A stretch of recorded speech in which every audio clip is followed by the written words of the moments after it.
The tragic Aberfan disaster. On the morning of October 21, 1966, the quiet village of Aberfan in Wales was jolted by an unimaginable tragedy. Just before 9:15 a.m., the north slope of a colliery spoil tip suddenly gave way, sending approximately 40,000 tons of water-saturated waste rock and coal debris crashing down into the heart of the village. The towering mound, 110 feet high and stretching 300 feet across, was a byproduct of the nearby Merthyr Vale Colliery, where generations of local men had toiled for years. In a matter of seconds, this industrial waste consumed the lower part of Aberfan, devastating homes and capturing everything in its path. At the center of the destruction was Pantglas Junior School, where a congregation of primary school children and their teachers had just begun the morning. The landslide obliterated the school, along with surrounding homes, claiming the lives of 116 young children and 28 adults in one of the most devastating disasters of the 20th century. The tragedy struck with little warning, leaving no time for residents to react. Survivors described the earth splitting open with a deafening roar as tons of sludge rushed forward, swallowing everything in its path. The village, already accustomed to the dangers of coal mining, had never experienced anything like this before. The disaster was not only a physical catastrophe, but also a profound psychological blow to the tightly knit community. The emotional devastation was immense, as families struggled to come to terms with the loss of their loved ones, particularly the children, many of whom had attended the school just moments before the disaster. Aberfan was not a place with deep pockets or political influence, but the disaster would soon ripple across the entire United Kingdom, drawing national attention and sparking public outrage. The response to the tragedy was immediate and widespread.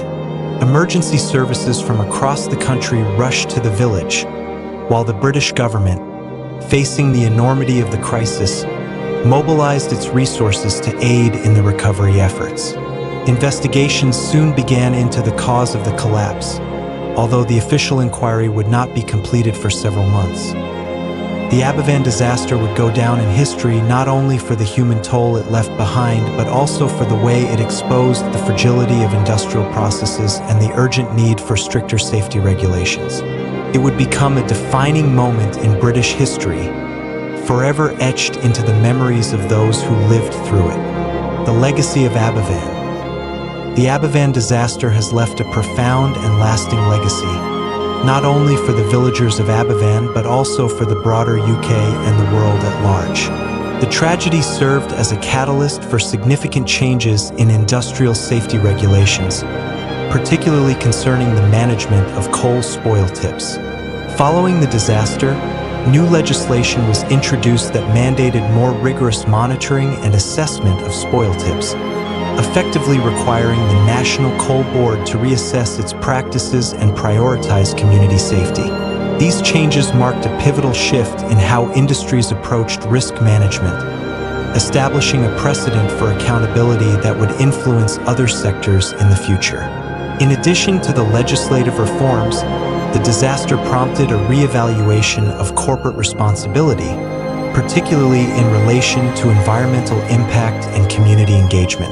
The National Coal Board faced intense public scrutiny, with calls for transparency and accountability becoming increasingly vocal.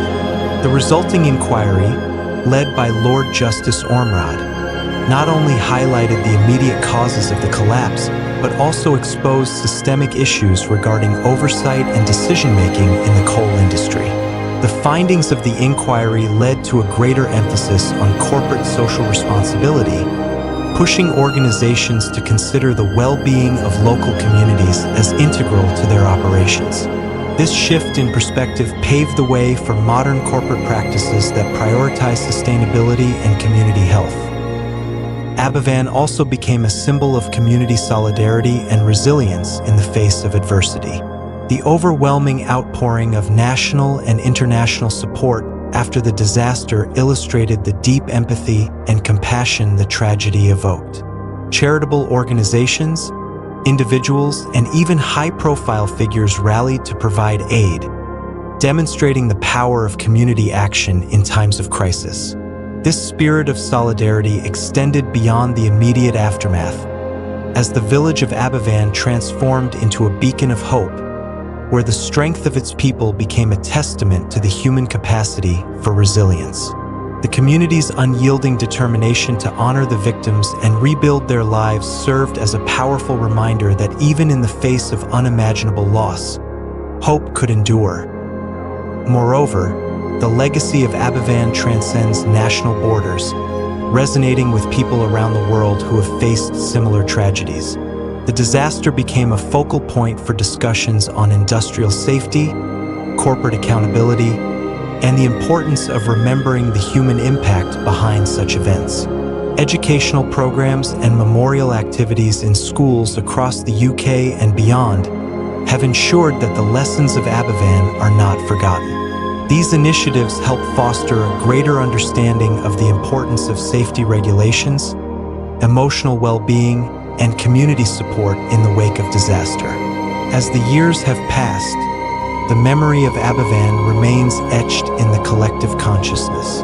The annual commemorations held in the village serve as a poignant reminder of the lives lost and the enduring legacy of a community that refused to be defined solely by its tragedy.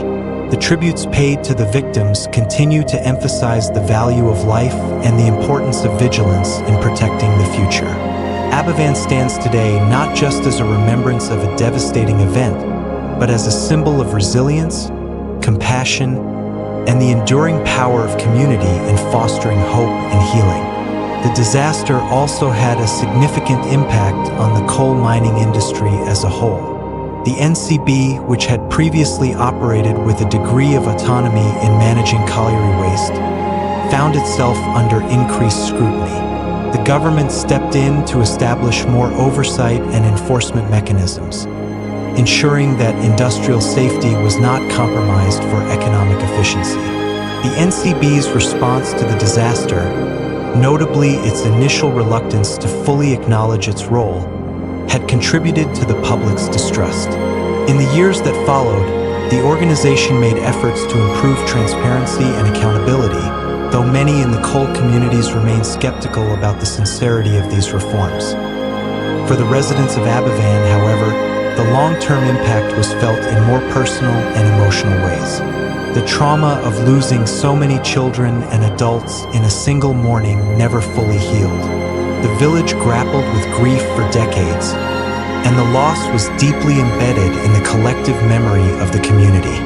Families were forced to rebuild not only their homes but also their lives, often with the support of nationwide fundraising initiatives that had been launched in the immediate aftermath of the disaster. Although the school was rebuilt, it was no longer the same. The pain of the disaster lingered, and the memory of the tragedy became an integral part of the village's identity. Despite the hardships, the resilience of the people of Aberfan became a powerful example of community solidarity. The disaster brought the village together in a way that few other events could have achieved. The shared experience of grief and survival created a sense of unity that endured for generations. Memorials were established to honor the victims, including a permanent memorial garden in the village, which became a place of remembrance and reflection.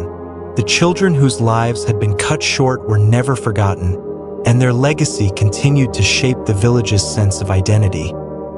Beyond Aberfan itself, the disaster had a lasting impact on British society. The tragedy served as a stark reminder of the human cost of industrial negligence and the importance of holding corporations and governments accountable for their responsibilities. In the decades that followed, Aberfan remained a symbol of both loss and resilience, a testament to the strength of a community that refused to let the disaster define them entirely. The disaster's legacy would continue to shape policy, public discourse, and the collective memory of the nation for generations to come. Personal accounts and survivor voices. The Aberfan disaster left an indelible mark on those who survived its wrath, and the personal stories of its victims and witnesses remain some of the most powerful accounts of that fateful morning. Among those who survived was Glyn Roberts, a 9-year-old boy who was at Pantglas Junior School when the landslide struck. In a later interview, Glyn recalled the moment the disaster unfolded with haunting clarity. "It started with a noise like thunder," he said. "Then the ground shook, and something big was coming towards us. I remember the teacher telling us to run, but everything was moving so fast." In a desperate bid to escape, Glyn and some of his classmates ran out of the school building, only to find themselves on the run from the advancing sludge. He described the terror of watching their classmates being buried before their eyes, the screams of his friends echoing in his memory for the rest of his life. The day of the disaster, the morning of October 21st, 1966, began like any other in Aberfan. Children were dropped off at Pantglas Junior School, their laughter echoing through the village streets as they eagerly awaited the start of their school day. The school was a modest brick structure, its playground filled with children dressed in their white socks and blue ties, their faces full of youthful energy. The day was crisp, the sky a gray overcast that would soon be filled with the sound of a disaster no one could have predicted. At approximately 9:15 a.m., a deep thunderous rumble filled the air. The ground trembled as the north slope of the colliery spoil tip, perched precariously close to the village, gave way with a force that seemed to come from the very earth itself. A wall of sludge and rock, a torrent of black, waterlogged coal waste, cascaded down the slope at an alarming speed, swallowing everything in its path. The sheer force of the collapse sent shockwaves through the village, and the deafening roar was followed by the screams of terrified children and parents still inside the school and surrounding homes. The first wave of the landslide struck the school with such intensity that it completely engulfed the building in moments. The sturdy brick structure was no match for the sheer weight of the falling debris, which crushed the classrooms, the hall, and the play area into an unrecognizable mass of rubble. Inside, the children were caught in an unimaginable nightmare. Teachers tried desperately to lead their pupils to safety, some shouting instructions while others did everything they could to shield their students. The sound of collapsing walls and the impact of tons of debris was described by one child, who later recounted how their teacher had thrown herself in front of her class just as the ceiling caved in. Survivors later spoke of how they managed to escape by climbing over the wreckage or running in the opposite direction of the landslide. Some ran through the dense, choking dust that rose from the destruction, their eyes and lungs burning as they tried to find their way out. Others were pulled from the wreckage by parents, neighbors, and emergency workers who arrived within minutes of the disaster. A local farmer who had witnessed the collapse from his field rushed to the scene, using his tractor to pull trapped villagers from the sludge. The death toll became immediately apparent. Every child and adult within the school was presumed dead, and homes near the school were also buried under the waste. The devastation was absolute. The village was left in shambles, with no time for reflection, only the urgent need to search for survivors and locate the dead. The emotional impact on the villagers was immediate and overwhelming. In the days that followed, every parent in the village would be forced to grapple with the possibility of losing their children, the heart of their lives, in an instant. The aftermath and immediate response. As the dust settled over Aberfan, the community was left in stunned silence, unable to comprehend the scale of the devastation. The once quiet village streets were now filled with the sounds of wailing sirens and the hurried footsteps of emergency responders rushing to assist in what would become one of the most harrowing rescue operations in British history. In the immediate aftermath, the focus shifted to searching for survivors and recovering the dead from the wreckage. The South Wales Fire and Rescue Service, along with the Royal Air Force, deployed teams to the site, utilizing bulldozers and shovels to clear the massive mound of debris that had buried the school and surrounding homes. Despite the overwhelming nature of the disaster, the determination of the rescuers was palpable. Volunteers from the local community joined the effort, digging through the rubble with their bare hands, moved by the urgency to find any sign of life.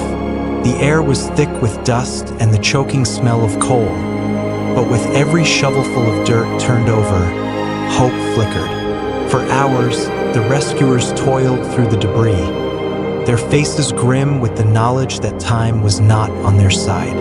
Yet, the relentless efforts led to the recovery of some children who had astonishingly survived the initial collapse. Each of these miraculous escapes became a bittersweet victory for the villagers, an affirmation that even in the darkest of times, some rays of light could pierce through the grief. The emotional toll on the villagers was profound. Families gathered in front of the devastation, their faces etched with anguish and disbelief. The sight of the devastated school, with its once vibrant classrooms now reduced to a pile of rubble, stirred memories that would haunt the community for generations. Children who had just moments before been playing and learning were now gone, leaving heartbreak in their wake. The community rallied together, not only in the search for survivors, but also in supporting one another through the collective trauma. As news of the disaster spread, it attracted a wave of support from across the United Kingdom and even internationally.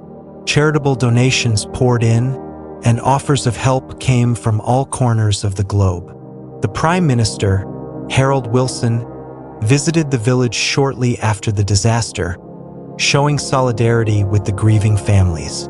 His presence was intended to offer comfort and reassurance to the community, but it also highlighted the national grief and shock that followed the tragedy. Remembering Aberfan, a history of grief and resilience. The Aberfan disaster is more than a historical event. It is a memory that continues to shape the national and global consciousness. It is a story of unimaginable loss, of children whose lives were cut short before they had a chance to grow, and of a community whose unity and strength became a beacon of hope in a time of profound darkness. The tragedy of October 21st, 1966, is remembered not only for the devastation it caused, but for the resilience it inspired in those who lived through it and for the generations who carry its lessons forward. The emotional impact of Aberfan endures in the hearts of those who still visit the memorial garden, where the names of the victims are etched into stone, and where the quiet rustle of leaves in the wind offers a sense of peace amid the weight of history. The village itself, though changed, continues to honor its past while forging ahead with the strength of its people. The disaster remains a part of the local identity, ingrained in the collective memory of Aberfan and beyond, a reminder that tragedy, while devastating, can also give rise to courage, solidarity, and the enduring will to remember. The lessons of Aberfan extend far beyond the borders of Wales. It serves as a stark reminder of the cost of industrial negligence and the importance of safety regulations that prioritize human lives over economic expediency. It also highlights the power of community in times of crisis, how love, compassion, and shared grief can unite people across the world in support of those who have lost everything. The disaster is a testament not only to the fragility of life, but to the enduring strength of the human spirit in the face of adversity. As the years pass, the story of Aberfan continues to be told, both as an acknowledgement of the past and as a commitment to learning from it. Through education, commemoration, and remembrance, the disaster remains a powerful symbol of the resilience of a village that refused to forget and a community that refused to be defined by loss alone. Aberfan is not just a name on a map. It is a chapter in history that will never be forgotten, a legacy of grief and resilience that continues to shape the present and guide the future. Life in Aberfan, nestled in the Merthyr Valley, Aberfan was a village deeply intertwined with the rhythm of coal mining. For generations, the area had thrived on the industry, with local men descending into the Merthyr Vale Colliery to extract the coal that fueled both the village and the wider British economy. The colliery spoiled tips, towering mounds of discarded coal waste, were a common sight across the landscape. But in Aberfan, one particular tip loomed dangerously high and close to the community. Residents had long been aware of the risks, yet life continued with a sense of quiet normalcy. The village was a tightly bound community where family ties were central, and the church, the school, and the local shops formed the nucleus of daily life.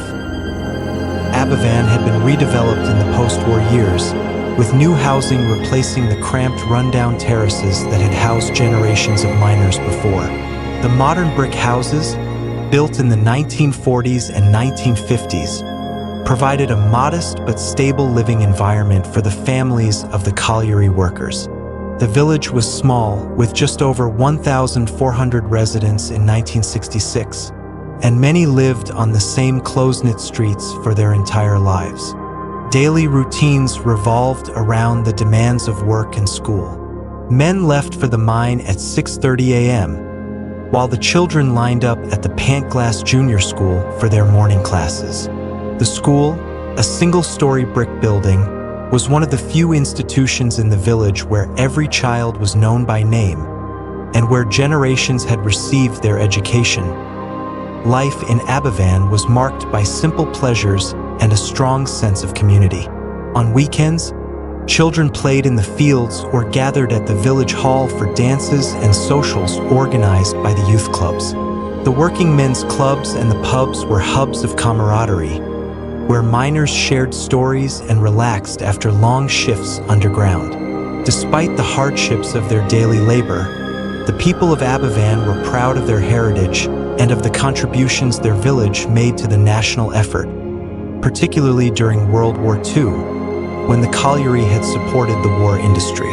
It was this sense of duty and resilience that defined the village in the morning of October 21, 1966, when its fate would change forever. In the days that followed, the village mobilized to hold funeral arrangements for the victims.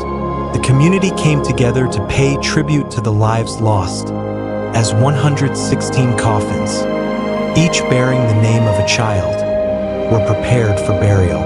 The funerals were a somber but powerful testament to the unwavering spirit of the people of Aberfan, who, despite the unimaginable loss, stood united in their grief and support for one another. As the village began the long process of mourning and recovery, the resilience of its people shone through, a reminder of the strength that could emerge from the darkest of times. The aftermath of the Aberfan disaster would shape not only the community of Aberfan, but also the national dialogue about safety and responsibility in the coal mining industry. The tragedy served as a catalyst for change, prompting both local and national responses aimed at preventing such disasters in the future. The memory of that fateful day would remain etched in the hearts of all who had been touched by the tragedy, a poignant reminder of the fragility of life and the enduring power of community in the face of unimaginable loss. Investigating the cause in the days following the disaster, questions arose about how such a catastrophic event could have occurred in a settled and seemingly stable part of the village. Officials led by the National Coal Board, NCB, launched an immediate inquiry to determine the cause of the colliery spoil tip collapse. The investigation was not only a matter of understanding the mechanics of the landslide, but also of addressing the wider concerns about industrial safety, particularly in areas where coal tips had long been placed in close proximity to homes and schools. While initial reports suggested the collapse was a natural landslide, further analysis by engineers and geologists revealed a deeper and more troubling chain of events. The spoil tip, known as Slip 7, had been constructed in the 1930s beneath a layer of shale that gave way under the intense pressure of the coal waste.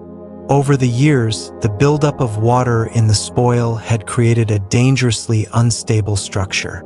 Engineers determined that the collapse had occurred when the saturated waste, which had been continuously replenished by the mining operations, reached a critical point. However, the investigation soon uncovered a pattern of previous instability in the area. Coal board records showed that the tip had experienced minor collapses in the past, but these had not been considered significant enough to warrant long-term monitoring or relocation. The NCB, recognizing the severity of the findings, issued a statement acknowledging that while the collapse was unforeseen, there were indications of long-term instability in the area. However, this admission did little to assuage the public outrage, as many saw it as an indictment of the board's negligence. Questions were raised about why the spoil tip had been positioned so close to the village and whether additional measures had been taken to prevent such a catastrophe. In the weeks following the disaster, calls for a more comprehensive and independent investigation grew louder. In response to the mounting pressure, the government appointed a formal tribunal of inquiry, chaired by Lord Justice Ormrod, to scrutinize the events leading up to the disaster. The inquiry, which lasted until March 1967, examined the structural integrity of Slip 7, the historical records of coal spoil management, and the decisions made by the NCB and local authorities regarding the placement of the tip. One of the most critical findings of the inquiry was the evidence of prior warnings and early signs of movement in the spoil tip. Records indicated that in previous years, local officials had reported small shifts in the earth beneath the tip, but these had not been acted upon with sufficient urgency. The inquiry also revealed that the NCB had not been fully transparent in its communication about the risks associated with the spoil tip. While the board claimed that the area had been considered stable, internal documents suggested otherwise. This revelation fueled public anger, as it suggested a failure to adequately assess and mitigate the risks to the residents of Aberfan. Ultimately, the NCB was forced to acknowledge its role in the disaster, as the tribunal concluded that the collapse was not an isolated event, but rather the result of a combination of geological and human factors that had been overlooked. The aftermath of the investigation marked a turning point in industrial safety regulations in the United Kingdom. The findings highlighted the need for stricter monitoring of coal spoil tips and led to sweeping changes in how such sites were managed. The government moved quickly to implement new safety standards for colliery spoil, ensuring that future risks to communities would be more thoroughly assessed and mitigated. Though the investigation provided answers to some of the most pressing questions about the disaster, for the people of Aberfan, the justice they sought was not in policy changes but in the recovery of the lives lost that fateful morning. The long-term impact and reforms. The Aberfan disaster had profound and far-reaching consequences that extended well beyond the immediate tragedy. The public outcry in the wake of the disaster pressured both the National Coal Board and the government to enact sweeping changes in how coal tip management was approached nationwide. Within months, new safety protocols were implemented to prevent a recurrence of such a catastrophic event. The 1968 Coal Industry Act included provisions for more rigorous monitoring of spoil tips, mandating that areas of potential instability be closely examined and, where necessary, relocated. The NCB was also compelled to reevaluate its responsibility in spoil management, leading to the eventual adoption of a policy that prohibited the placement of spoil on land prone to subsidence or with unstable geological characteristics. Another survivor, Gwen Williams, who was the head office worker at Pantglas Junior School, found herself in an impossible situation when the disaster struck. Gwen had entered the school just moments before the collapse, only to be cut off from the exit. In her testimony, she recounted the horror of desperately trying to communicate with the children, urging them to follow instructions while the structure around her began to give way. "I remember hearing the floors above creaking and then collapsing," she said. "I grabbed the children I could and tried to lead them to a safer spot, but the ground beneath us was already giving way." Gwen managed to escape with the help of a colleague, but she was devastated to learn that her son Robert, who had been in the school that morning, was among those who did not survive. The emotional toll of those events haunted Gwen for the rest of her life, as she struggled to come to terms with the loss of both her son and the students she had spent her career nurturing and protecting. Among the rescuers was former fireman Di Reese, who was one of the first to arrive at the scene. In an interview with the BBC decades later, Di described the moment he saw the school buried under the sludge and the overwhelming realization that there was little hope of finding many survivors. "We knew it was bad the moment we saw it," he said. "The rubble was so thick that we couldn't see through it, and the ground was still shaking. We had to work quickly, but we also had to be careful not to cause more damage to the structures." Throughout the day, Di and his fellow rescuers worked tirelessly, digging through the debris by hand, shouting for any sign of life. It was a heartbreaking effort, as they knew they were unlikely to recover all the children, but they continued regardless. "You had to hold on to the hope that someone might still be alive," he said.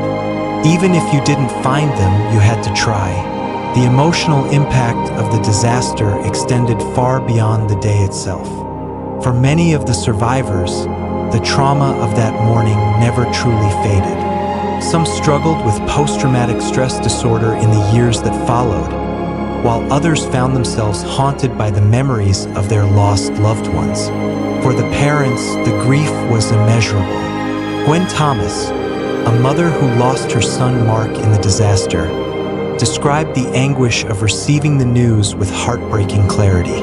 "I was at home when a neighbor arrived to tell me," she said. "My world stopped in that moment. I couldn't process it. I felt as if I was losing my child in front of my eyes, but he was already gone." Gwen's story, like that of so many others, captured the profound sense of loss that gripped the village.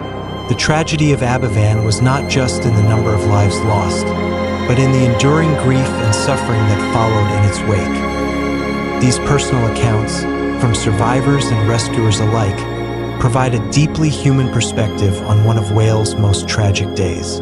They reveal not only the terror of the moment, but also the resilience and determination of those who lived through it. The stories of Glyn Roberts, Gwen Williams, Di Reese, and Gwen Thomas serve as a powerful reminder of the human cost of industrial negligence and the unbreakable spirit of a community that refused to be defined by the disaster that reshaped their lives forever.